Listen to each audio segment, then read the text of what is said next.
চরিত্রই এমন একটি উপাদান, একজন আল্লাহর বান্দার জন্য ঈমান আনার পর পৃথিবীতে তার সবচেয়ে বড় উপাদানের নাম হচ্ছে চরিত্র, ক্যারেক্টার। এই চরিত্রটা যার পবিত্র থেকে যায়, ওই পবিত্রতার মধ্যে স্বয়ং আল্লাহ তাআলা তার পবিত্র নূরের আলোকিত হেদায়েত দান করে দেয়। আর জোরে পড়েন সুবহানাল্লাহ। এই চরিত্রটা পবিত্র বানানোর জন্য বেশ কিছু জায়গায় কিছু রেকমেন্ডেশন রয়েছে কোরআন সুন্নাহ থেকে আমরা যেগুলো খুঁজে পাই। তার মধ্যে সবচেয়ে ইফেক্টিভ 7টি অপশন নিয়ে কথা বলবো আজকে ইনশাআল্লাহ। 1 নম্বর যদি ধরতে হয় তাহলে উসওয়াতুন হাসানা, পৃথিবীর মধ্যে the great level of the character, সর্বশ্রেষ্ঠ চরিত্র আমার নবীর। সুবহানাল্লাহ পড়েন। যদি কোনো বান্দা চরিত্রবান হতে চায়, তার জন্য সর্বপ্রথম করণীয় হলো ঈমান এনেছে, ঈমান আনার পর তার করণীয় আমার নবীর উসওয়াতুন হাসানা, শ্রেষ্ঠ চরিত্রকে অনুসরণ করা, ইতাআত করা। যখন একজন আল্লাহর বান্দা আমার নবীর চরিত্রকে অনুসরণ করা শুরু করে, ওই অনুসরণের মাধ্যমে আমার নবীর চরিত্রের আলোকে ওই বান্দার চরিত্রটাও আলোকিত হয়ে যায়। যেমন নবী করিম সাল্লাল্লাহু তাআলা আলাইহি ওয়াসাল্লামের চরিত্র সম্পর্কে আল্লাহ বলছেন, ইন্নাকা আলা খুলুকিন আযীম।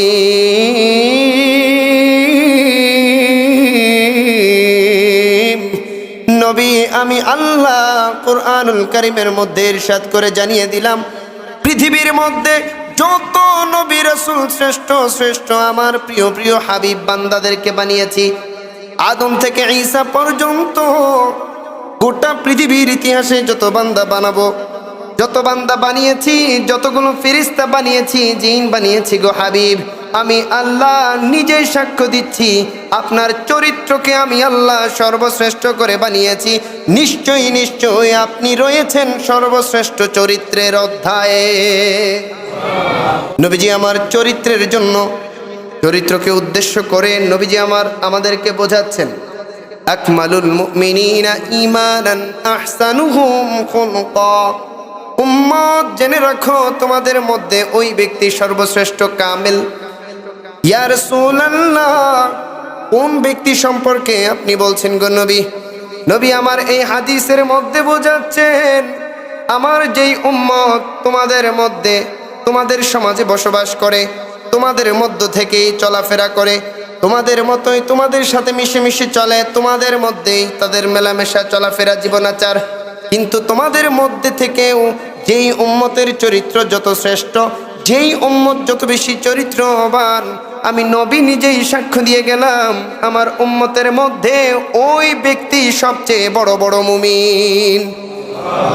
তাহলে নবীজি সাল্লাল্লাহু আলাইহি ওয়াসাল্লামের এই হাদিস থেকে আমরা এটা ক্লিয়ারিফাই হয়ে যায় যে যদি আমাদের একটা ভালো চরিত্র থাকে, তাহলে মুমিন হওয়ার যে কম্পিটিশন, অ্যাজ এ কম্পিটিটর, মুমিন হওয়ার কম্পিটিশনে আমরা সবার আগে গিয়ে চ্যাম্পিয়ন হয়ে যেতে পারবো।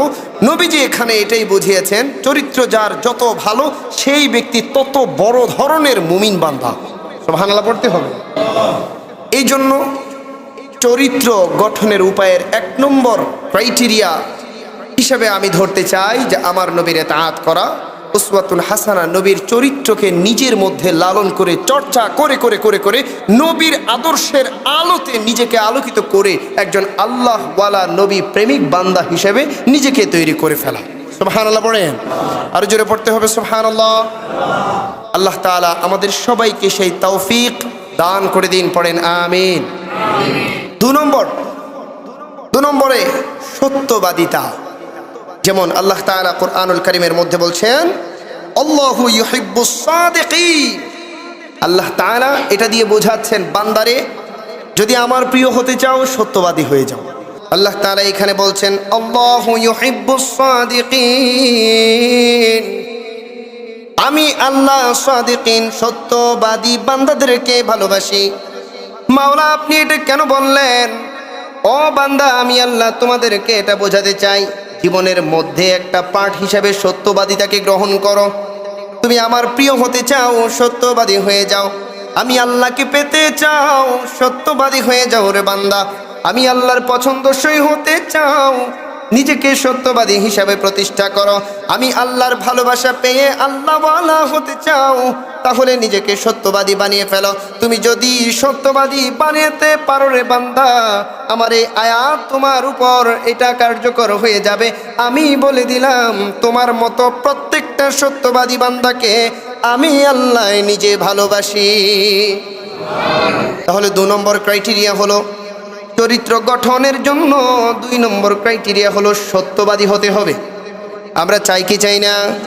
আল্লাহ তাআলা দান করুক, পড়ে না আমিন। যদি সত্যবাদী না হওয়া যায়, তাহলে এর বিপরীতে রয়েছে মিথ্যাবাদী। মিথ্যাবাদী, মিথ্যা মানে কি? মহাপাপ। এটা তো আমরা সবাই জানি। মিথ্যা মানে কি? মহাপাপ। যেইখানে মিথ্যা থাকে, আল্লাহ থাকবে তো দূরে, আল্লাহর রহমত থাকবে তো দূরে, আল্লাহর নবী থাকবে তো দূরে, ঈমান থাকবে তো দূরে। মিথ্যার দুর্গন্ধে রহমতের ফেরেশতা পর্যন্ত ওই বান্দার আশেপাশে থাকতে পারে না। নাউজুবিল্লাহ বলেন। এই জন্য মিথ্যার অধ্যায়কে আমরা ডিলিট করে দিতে হবে আমাদের ডেইলি লাইফ থেকে। যে লাইফটা আমরা লিড করছি, প্র্যাকটিস করছি, এখানে মিথ্যার ছড়াছড়ি অভাব নাই। আপনি দেখবেন ছোট ছোট কথার মধ্যেও জানা অজানা খেয়ালে বেখেয়ালে টুস করে ছোটখাটো হলেও মিথ্যা কথা জড়িয়ে যায়। নাউজুবিল্লাহ বলেন। কোনো অবস্থায় যেন মিথ্যা না আসে। মিথ্যা বলার চেয়ে আমি চুপ থাকবো।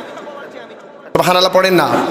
যদি মিথ্যা বলতে হয় আমি চুপ থাকবো। এই জবান আমাকে খরচ করার কোনো দরকার নাই। যদি জবান খরচ করতেই হয় উত্তম ক্ষেত্রে, ওয়েল পারপাসে আমি জবান খরচ করব, কথা বলবো উত্তম পারপাসে, কল্যাণমূলক কথা, আল্লাহ খুশি হয়ে যাবে এমন কথা, নবী খুশি হয়ে যাবে এমন কথা। আল্লাহ রাসূলকে খুশি করতে আমাদের কি কোটি কোটি টাকা লাগবে? লাগে না। বান্দার উদ্দেশ্যে আল্লাহ বোঝাতে চাচ্ছেন, বান্দারে যদি আমারে খুশি করতে চাও, কোটি টাকা দিয়ে এগুলো দিয়ে পারবা না, কারণ আমি এগুলোর স্রষ্টা। তুমি শুধু সত্যবাদী হও, শুধু সত্যবাদী হিসেবে নিজেকে দাঁড় করিয়ে ফেলো। সত্য সত্য কথা বলো, মিথ্যাকে বয়কট করে দাও। মিথ্যার অধ্যায় ডিলিট, সত্যকে তুমি অ্যাকসেপ্ট করে ফেলেছো। তো আমার এই আয়াত তোমাদের জন্য, আমি আল্লাহ ঘোষণা দিলাম, তুমি এইভাবে চলতে থাকো, আমি আল্লাহ তোমাকে এইভাবে ভালোবাসতে থাকবো। সত্যবাদীদের মধ্যে আল্লাহ তাআলা আরেকটা কথা বলেছেন, কুনু মা'আস সাদিকিন।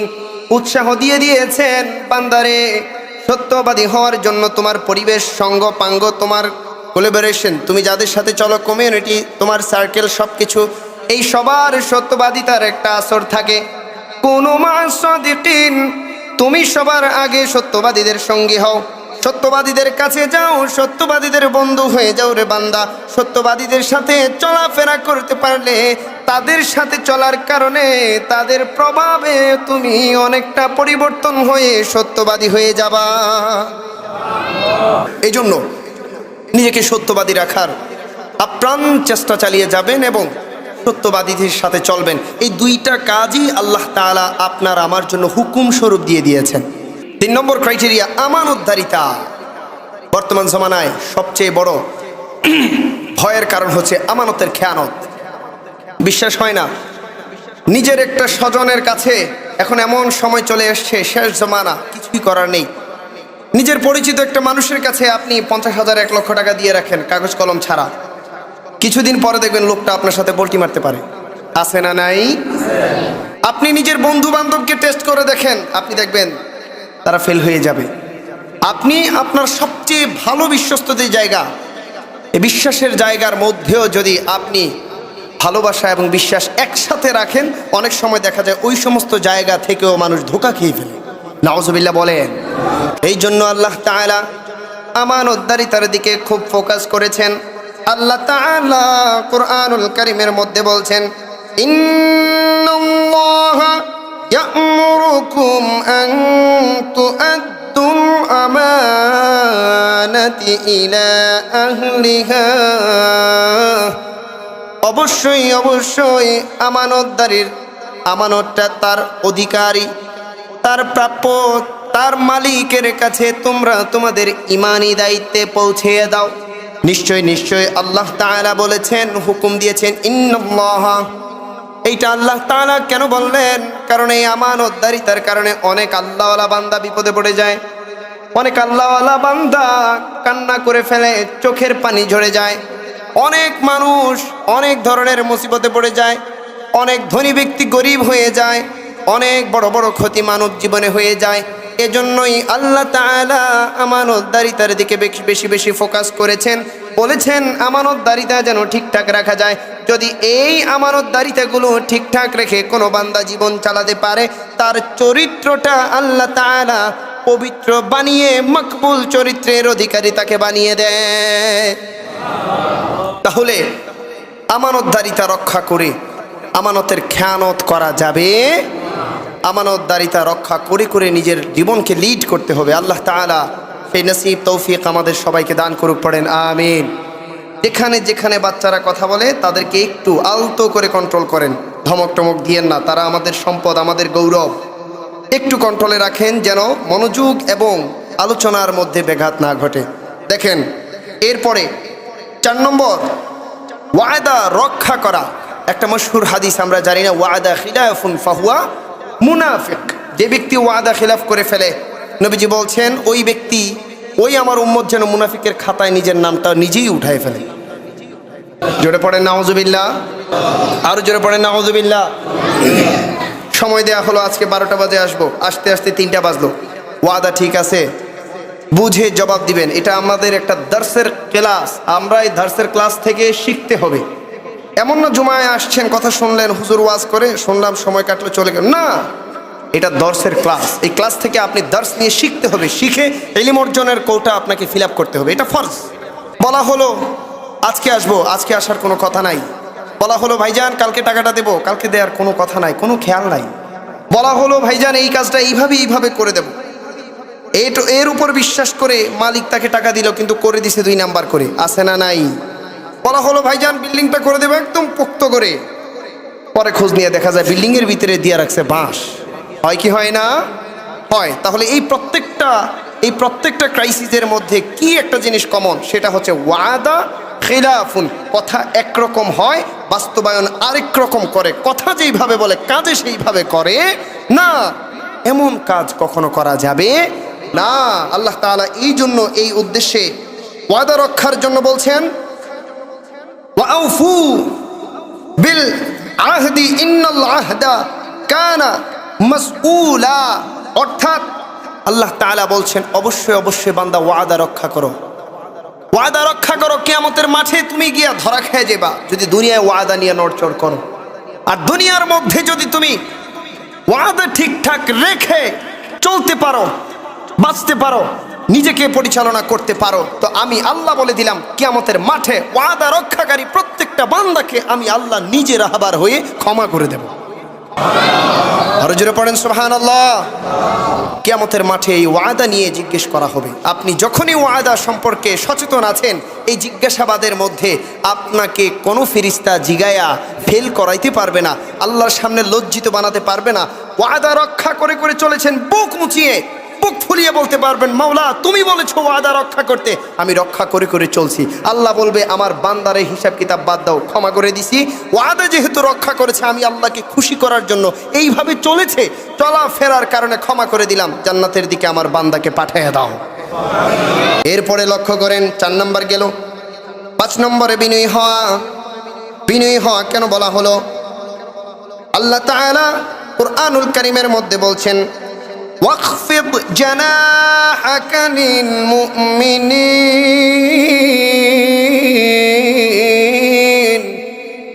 অর্থাৎ আল্লাহ তাআলা নবী করিম সাল্লাল্লাহু তাআলা আলাইহি ওয়াসাল্লামকে বুঝিয়ে দিচ্ছেন, নবী আমার বান্দাদের জন্য, মুমিন বান্দাদের জন্য, আপনার উম্মতের জন্য সদা সর্বদা নিজেকে বিনয়ী রেখে দিন। ও আমার নবী, আপনাকে আমি রহমত বানিয়ে পৃথিবীতে পাঠিয়েছি সমস্ত বান্দাদের জন্য। আপনি আপনার বিনয়ীটাকে সবার আগে প্রদর্শন করেন। যখন আপনি বিনয়ীকে প্রদর্শন করবেন গো নবী, আপনার এই আদর্শ বিনয়িতা, আপনার এই আন্তরিকতা দেখে দেখে অসংখ্য অগণিত বিধর্মীকে আমি আল্লাহ ধর্মের মধ্যে এনে দেব, মুমিন বান্দা হিসেবে কবুল করে নেব। নবীজি আমার একটা হাদিস বলেছেন এই টপিকের উপর। নবীজি আমার এই হাদিসের মধ্যে বোঝাতে চাচ্ছেন মাই ইহরামুর রিফকা ইহরামুল খাইর। উম্মত জেনে রাখো, তোমাদের মধ্যে যেই উম্মত নম্রতা কোমলতা থেকে বঞ্চিত, চলাফেরা করো উগ্রতামির মতো, চলাফেরা করো কোনো ধরনের নম্রতা নাই নিজের মধ্যে, চরিত্রের মধ্যে কোনো ধরনের কোমলতার ছায়া ছিটা ফোটাও নাই, তাহলে মনে রাখো তুমি তোমার নিজের চরিত্র জীবন আচার থেকে নম্রতা কোমলতাকে বাদ দাও নাই। মূলত আল্লাহ তাআলার রহমতকে তুমি তোমার জীবন থেকে নিজেই ডিলিট করে দিয়েছো। নাউজুবিল্লাহ। আর যদি এইটা তুমি ধরে রাখতে পারো তো মনে রাখো এই নম্রতা আর কোমলতা শুধুমাত্র দুইটা স্বভাবই না, এই দুইটা গুণ হচ্ছে আল্লাহ তাআলার দেয়া তোমার জীবনে আল্লাহর অন্যতম প্রধান দুইটা রহমত, যে রহমতগুলো ধরতে পারলে দুনিয়া আখিরাতে প্রত্যেক জায়গায় জায়গায় আল্লাহ তোমাকে বিজয়ী বানাই দেবে। সুবহানাল্লাহ পড়বেন না? আর জোরে সুবহানাল্লাহ। এরপরে লক্ষ্য করেন 6 নম্বরে চরিত্র গঠনের উপাদানের মধ্যে 6 নম্বর ক্রাইটেরিয়া। এই ক্রাইটেরিয়ায় আল্লাহ তাআলা বোঝাচ্ছেন মাতা পিতার খিদমত করে চলা দরকার আছে না নাই?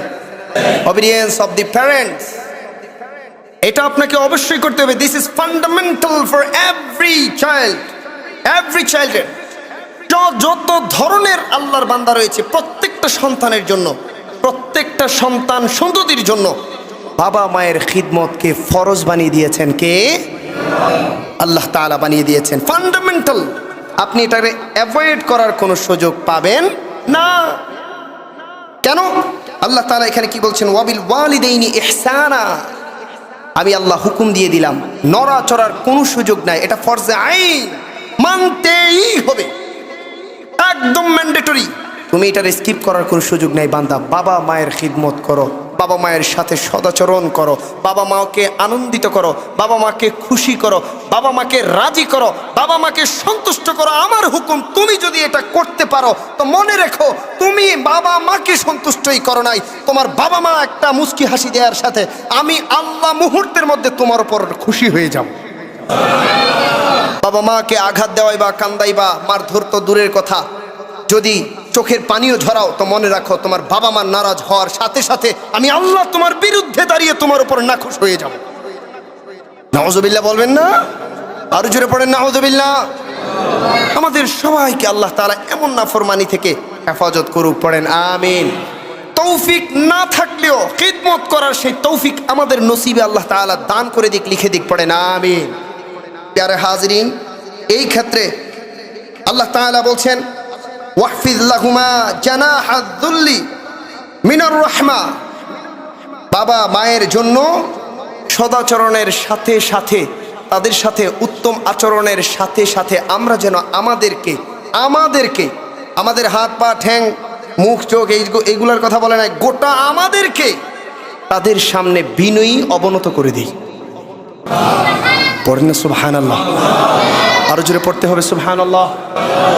বাবা মায়ের সামনে কোমলতা সদাচরণ তো দিতে হবেই, বাধ্যতামূলক, ফরজে আইন।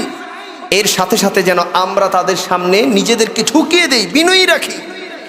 কেন? কারণ তাদের বা মায়ের পেট থেকে, বাবার এই মস্তক থেকেই আমাদের উপাদান এসেছিল, আমরা দুনিয়াতে আসার সৌভাগ্য পেয়েছি। তার মানে তাদের দেহের একটা অংশই আমরা, আমাদের উপর তাদের পূর্ণ অধিকার রয়েছে, যে অধিকারের ক্ষেত্রে তারা আমাদের মালিক হয়ে যায়। এবং এই কারণে আমাদের উপর ফরজ হয়ে যাবে আমরা তাদের সামনে গিয়ে বিনয়ী হওয়া। যদি বিনয়ী হতে পারি তাহলে এই বিনয়ীটার কারণে আল্লাহ তাআলা বোঝাচ্ছেন, কিতাবে এসেছে, সন্তানের উপর আল্লাহ তাআলা দুনিয়াতে থাকতেই মকবুলের সার্টিফিকেট লিখে দেয়। আর যদি উল্টাটা করে তাহলে উল্টাটা পায়। যেমন কর্ম তেমন ফল। লাইসা লিল ইনসানা ইল্লা মা সাআ। যেটা চেষ্টা করবেন আল্লাহ তাআলা এটাই লিখে দেবে, যেটা চেষ্টা করবেন না এটা পাবেন অসম্ভব। আমি যদি মসজিদে না আসি তাহলে মসজিদে আসার সওয়াব কখনো পাইতে পারি না। আমি যদি সালাম না দিই সালামের সওয়াব কখনো পাবো না। যদি কোনো ব্যক্তি কাউকে গালি দেয় ওই ব্যক্তির আমল নামায় কখনো সওয়াব লেখা সম্ভব? ফেরেশতারা সারা জীবন চেষ্টা করলেও এটা পারবে না, এটা সম্ভব না, অসম্ভব। তার প্রচেষ্টা, ইফোর্টটা ছিল ডিফারেন্ট। অন্যদিকে সে একটা করে আরেকটা কিভাবে পাবে? তো আপনি যেটা চেষ্টা করবেন সেটাই পাবেন। এরপরে আল্লাহ তাআলা বলছেন, কুল রব্বির হামহুমা কামা রাব্বায়ানি সগীরা ওয়া কুর রব্বির হামহুমা কামা রাব্বায়ানি মৌলা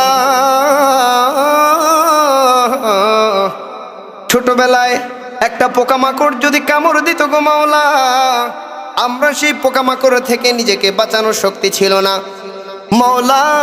খাইতে পারতাম না নিজের হাতে, হাঁটতে চলতে পারতাম না নিজের পায়ে গো মাওলা। ভালো মন্দ বুঝতাম না, সামনে আগুন পাইলে ওই আগুনটাকেও খাপ করে ধরে ফেলতাম। আঙুলটা পড়ে যেত, গর্ভের মধ্যে মা রাখতে রাখতে কষ্ট সহ্য করতে করতে নিজের জীবনটাকে ব্যয় করতে করতে নিজের জীবন ত্যাগ করার মতো পরিস্থিতি হয়ে গিয়েছিল। এমন পরিস্থিতির পরেও মা আমাদেরকে ভূমিষ্ঠ দিয়ে পৃথিবীতে আসার তৌফিক দেখিয়েছে, আর সেই নসিব দেখিয়েছে। সুবহানাল্লাহ। মওলা তারপর বাবা মা উভয়ে শুরু করেছে আবার যুদ্ধ। তিলে তিলে তিলে তিলে ধীরে ধীরে ধীরে ধীরে যত্ন করে করে আমি যখন বিছানা ভরিয়ে ফেলতাম, তারা ওই নষ্ট বিছানায় ঘুমাতো গো মাওলা, কিন্তু আমাকে কষ্ট দিত না, তারা বুকের উপর রাখতো। হয় কি হয় না? বলেন হয় কি হয় না? ও মাওলা, আজকে আমি বান্দা তোমার দরবারে সেই বাবা মায়ের জন্য ফরিয়াদ করি গো মাওলা। রব্বির হামহুমা কামা রাব্বায়ানি সগীরা। এইভাবে জান্নাতের মতো করে তারা আমাকে লালন পালন করে রেখেছে মাওলা, তুমি তাদেরকে দুনিয়া এবং আখিরাতে ওইভাবে জান্নাতের মতো পরিবেশ দান করে করে রাখতে থাকো। আল্লাহ দুনিয়াতেও রাখো, আখিরাতেও রাখো। সুবহানাল্লাহ পড়ে এটা শিখিয়ে দিচ্ছেন কে? সবাই বলেন কে? আল্লাহ তাআলা শিখিয়ে দিচ্ছেন আপনাকে আমাকে। কেন? এটা ফরজে আইন। বাবা মায়ের জন্য আপনি দোয়া করতে হবে। This is mandatory for you. আপনি এটা অ্যাভয়েড করবেন, ধরা খেয়ে যাবেন। এক নম্বরে কে ধরবে? আল্লাহ নিজে ধরবে। আফওয়াহিহিম ওয়া তুকাল্লিমুনা আইদিহিম ওয়া তাশহাদু আরজুলুহুম বিমা কানু ইয়াকসিবুন। কিয়ামতের মাঠে আপনি দাঁড়াবেন, আপনার জবান লক করে দেবেন আল্লাহ তাআলা। আপনার হাত পা চোখ মুখ এই জীবনাচারের যে অঙ্গ প্রত্যঙ্গ আপনি ইউজ করেছেন, আপনার এই ইউটিলাইজড প্রত্যেকটা অর্গানকে প্রশ্ন করবেন আর জবান দিয়ে দেবেন। তারা সাক্ষী দিবে মাওলা, হাত সাক্ষী দিবে আল্লাহ এই হাত দিয়ে সে তার বাবা মার খেদমত করে নাই। নাউজুবিল্লাহ বলে। তো আপনার জবান তো বন্ধ, সেদিন কি করবেন? ধরা খেয়ে যাবেন, উপায় নাই। আবার আপনি যদি খিদমত করে করে করে করে যান, তাহলে সেই দিন আপনি বিজয়ী হয়ে যাবেন। You are the winner in the day of judgement. আপনাকে যখন জিজ্ঞেস করা হবে, আপনি বিজয়ী হয়ে যাবেন, কারণ আপনার প্রত্যেকটা অর্গান সাক্ষী দিবে মাওলা তার জবান তো বন্ধ, আমাদের তো জবান দিয়ে দিছো, আমরা সাক্ষী দিলাম। তার প্রত্যেকটা পরতে পরতে বাবা মায়ের খিদমত রয়েছে। আল্লাহ তাআলা সাক্ষ্য পেয়ে বান্দাকে কোনো কথা ছাড়া ওই বাবা মার মকবুল সন্তান হিসাবে, আল্লাহর সন্তুষ্ট অর্জনকারী বান্দা হিসাবে কবুল করে নেবে। এমন নসিব আমরা চাই কি চাই না? যারা চান তারা বলেন চাই কি চাই না? চাইলে বাবা মায়ের খিদমত দরকার আছে না নাই? ভরণ পোষণ দরকার আছে না নাই? বাবা মা কি কোনো অবস্থায় অত্যাচার নিপীড়ন করা যাবে? আমাদের জীবন বাবা মায়ের জন্য, আমাদের মরণ বাবা মায়ের জন্য। এই বাবা মাই একমাত্র পৃথিবীর উপাদান। পৃথিবীর মধ্যে আমাদের একমাত্র অর্জন হতে পারে যাদের মাধ্যমে দুনিয়ায় থাকতে আমরা জান্নাতীও হতে পারবো, আল্লাহকে অর্জন করতে পারবো, রাসূলকে অর্জন করতে পারবো। দুনিয়ায় থাকতে এই বাবা মার মাধ্যমে আমরা চিরস্থায়ী জান্নাতের সার্টিফিকেট অর্জন করতে পারবো। আরো জোরে পড়তে হবে সুবহানাল্লাহ। আল্লাহ তাআলা আমাদের সেই তৌফিক দান করুক, পড়েন আমিন। এরপরে দেখেন, বাবা মা নিয়ে যদি কথা বলি, এটা কিন্তু একটা অধ্যায়, অনেক সময় চলে যাবে, দলিল বহুত, শেষ হবে না। এরপরে 7 নম্বর, লাস্ট নাম্বার, তাকওয়া। আল্লাহ তাআলা বলছেন, ইয়া আইয়ুহাল্লাযীনা আমানু ইত্তাকুল্লাহ হাক্কা তুকাতিহি ওয়া লা তামুতুন্না ইল্লা ওয়া আনতুম মুসলিমুন। বান্দারে, যদি ঈমান এনে থাকো তাহলে তোমাকে আমি বলছি, ইত্তাকুল্লাহ, আল্লাহকে ভয় করো। আল্লাহকে ভয় করো। মাওলা কেমনে ভয় করুম? আমরা তো জানি না মাওলা, তুমি বললা ইত্তাকুল্লাহ, আল্লাহকে ভয় করো। কেমনে ভয় করুম? এক কথায়, বান্দা যখনই একটা পাপ কাজের মধ্যে তুমি তোমাকে নিপতিত করতে যাবা, এটা ফিল করো। কেউ যদি না দেখে, একজন দেখে, আওয়াজ তুলে বলেন তিনি কে? কেউ যদি আপনাকে না দেখে, একজন দেখে, তিনি আল্লাহ। মিথ্যা কথা বলার আগে ভাবেন, আমি যে মিথ্যা বলছি এটা আমি জানি আর কেউ জানে না, কিন্তু আমার আল্লাহ দেখে। যখন আপনি কোনো খারাপ কাজ করবেন, খারাপ কাজের পূর্বে এটা ভাবেন আল্লাহ তাআলা দেখছেন। নেগেটিভ একটা বন্ধু কোনো একটা জুলুম নির্যাতনের মধ্যে আপনাকে যুক্ত করতে গেলে বলেন আল্লাহ দেখছেন। এইভাবে যখন আপনি নিজেকে নিজে পরিচালনা করতে পারবেন, আল্লাহর কসম এই তাকওয়াবান আয়াতের মধ্যে আল্লাহ তাআলা বুঝিয়েছেন, বান্দা এইভাবে তাকওয়া চর্চা করে করে যদি চলতে পারো, আমি আল্লাহ তোমাকে নিজেই মুত্তাকি বান্দা হিসেবে কবুল করে নেব। এইভাবে চলার দরকার আছে না নাই? যদি মুখে বলেন আছে, কাজে কর্মে না মানতে চান, তাহলে এইভাবে চলা যাবে না। মনে রাখবেন, ওয়া আনতুম মুসলিমুন, মুসলমান না হয়ে মৃত্যুবরণ করো না। এই কথাটা বলছেন কে? আপনাকে আমাকে বলছেন, মাওলা কালিমা পড়লাম, ঈমান আনলাম, নামাজ পড়ি, দাগ পড়ে গেছে, ও মাওলা এরপরে আবার মুসলমান না হয়ে কেমনে? আল্লাহ তাআলা এখানে এটা বোঝাতে চেয়েছেন, মুসলমান মানে হলো আত্মসমর্পণকারী। সমস্ত দুষ্টমি, শয়তানি, বদমাশি, বদবখ ধরনের যত ক্যারেক্টার আছে সব কিছু থেকে তোমাকে আত্মসমর্পণ করে ফেলো। কার কাছে? আমি আল্লাহর কাছে। যখন আল্লাহর কাছে বান্দা আত্মসমর্পণ করে ফেলে, তখন শয়তান তার কাছে ব্যর্থ হয়ে যায়। শয়তান যখন একটা বান্দার কাছে ব্যর্থ হয়ে যায়, ওই বান্দার উপর আল্লাহ তাআলা তখনই নারাজ থেকে উঠে এসে নারাজ না বাদ দিয়ে ওই বান্দার উপর আল্লাহ নিজেই তখন খুশি হয়ে যায়। শয়তানকে নারাজ, আল্লাহ খুশি। দরকার আছে না নাই? শয়তান বাদ তো আল্লাহ তাআলা অর্জন হয়ে যায়। শয়তানকে ইগনোর করবেন, আল্লাহ তাআলা আপনাকে গ্রহণ করে নেবে। সুবহানাল্লাহ বলেন। তাহলে তাকওয়া কি? তাকওয়া হলো আপনি প্রত্যেকটা আপত্তিকর, খারাপ, বেমানান কাজ করার সামনে গিয়ে এটা ভাবা যে আমার কেউ না দেখলেও একজন ঠিকই দেখতেছে, তিনি হচ্ছেন আমাদের। আর আমি দুনিয়ার সবাইরে ফাঁকি দিতে পারলেও একজন আছেন যাকে ফাঁকি দেয়া যাবে না, তিনি হচ্ছেন আমাদের। এই ফিলটা যখন আপনি করবেন, আল্লাহর ভয়ে যখন আপনি ওই কাজটা করতে গিয়েও না করে আবার ফেরত আসবেন, এটাকেই বলা হয় তাকওয়া। আর এই তাকওয়ার কারণেই আল্লাহ তাআলা তার বান্দাকে সবচেয়ে বেশি কাছে টেনে নেয়, সবচেয়ে বেশি প্রিয় বানিয়ে নেয়, সবচেয়ে বেশি ভালোবাসা দিয়ে দিয়ে মুস্তাজাবুদ দাওয়া, আল্লাহর মকবুল ওলি পর্যন্ত বানিয়ে দেয়। এমন বান্দা হতে চাই কি চাই না? আল্লাহ তাআলা কবুল করুক, বলেন আমিন। আজকে আরও একটা বিষয় ছিল, বাট সময় যেহেতু নেই আর কথা বলতে যাচ্ছি না। ইনশাআল্লাহ ক্রমান্বয়ে প্রত্যেক জুমায় আমরা এক একটা টপিক সম্পর্কে জানবো। আর আল্লাহ তাআলা যেন এই জ্ঞানগুলোকে চর্চা করে আমাদের জীবনে প্র্যাকটিক্যালি পরিবর্তন এনে দেয় এবং আমরা যেন উন্নতি করতে পারি, সেই তৌফিক দান করুক, পড়ে না আমিন। ওয়া আখির দাওয়ানা আনিল হামদুলিল্লাহ। আসসালামু আলাইকুম ওয়া রাহমাতুল্লাহি ওয়া বারাকাতুহু।